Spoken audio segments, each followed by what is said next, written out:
حالا همه ما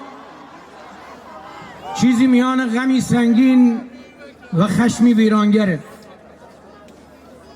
با غمهاتون برای بچه هایی که زدن سوگواری کنین و خشمتون رو زنده نگه دارین برای روز انتقام. چند تا مادر رو به عزا نشوندین، به چند تا سر تیر خلاص زدین، به چند تا از دخترامون تجاوز کردین. خامنه ضحاک میکشیمت زیر خاک. دم اون از نظامیا گرم که ریزش کردن. اما ای ارتشی بی غیرت که همکاری کردی، ای سپاهی که فردا روز اینا فرار میکنن و تو رو مثل آشغال سر راه میذارن و میرن، الان دیگه فقط با خون و جونت باید جبران کنی.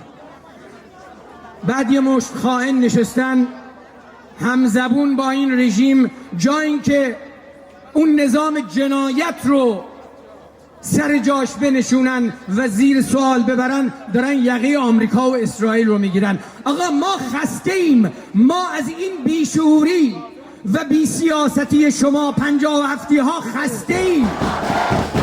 36 میلیون انسان آزاد اومدن تو خیابون و یک صدا برای اولین بار رهبر خودشون رو صدا کردن و در قلب ایران برای اولین بار همه با هم گفتن جاوید شاه.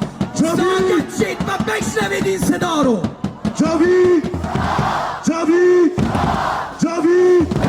و خطاب به جمهوری کثیف اسلامی و وابستگان و نفوذی ها و عناصر پیدا و پنهانش در داخل و خارج، بدونید کور خوندید، این دفعه مثل دفعات قبل نیست.